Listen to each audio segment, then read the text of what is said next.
before even there was a lot of issues against POGOs, you were already against POGOs years Yes. ago.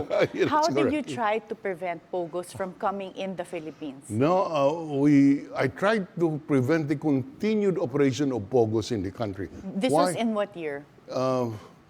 During the pandemic, when we 2020. crafted the Emergency Powers Act, the records will show I inserted a provision there which would have taxed POGOs out of existence because upon the advice of the former BIR commissioner, I inserted a phrase where the taxes would be very high, and I inserted it there because then the president would have had no choice because an Emergency Powers Act was not subject to a line item veto.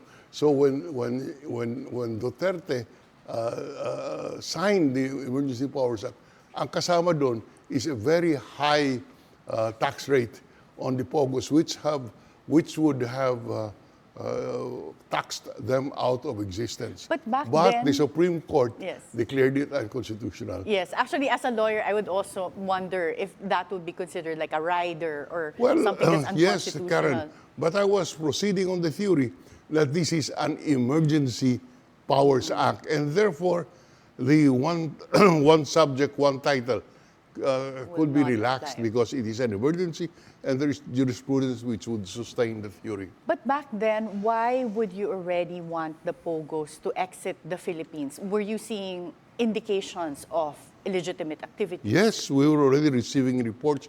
I was already receiving reports as a senator of how they behave, of the transgressions of the law that they see, including, everything that's in the books. I hear that they were doing it. But since I was in the opposition at that time, I could not have influenced the party in power or President Duterte to remove the POGOs, notwithstanding the very strong representation of President Xi Jinping of China. And yet we maintained the POGO here. So I thought of another way. I said, I will see if I can tax them out of existence.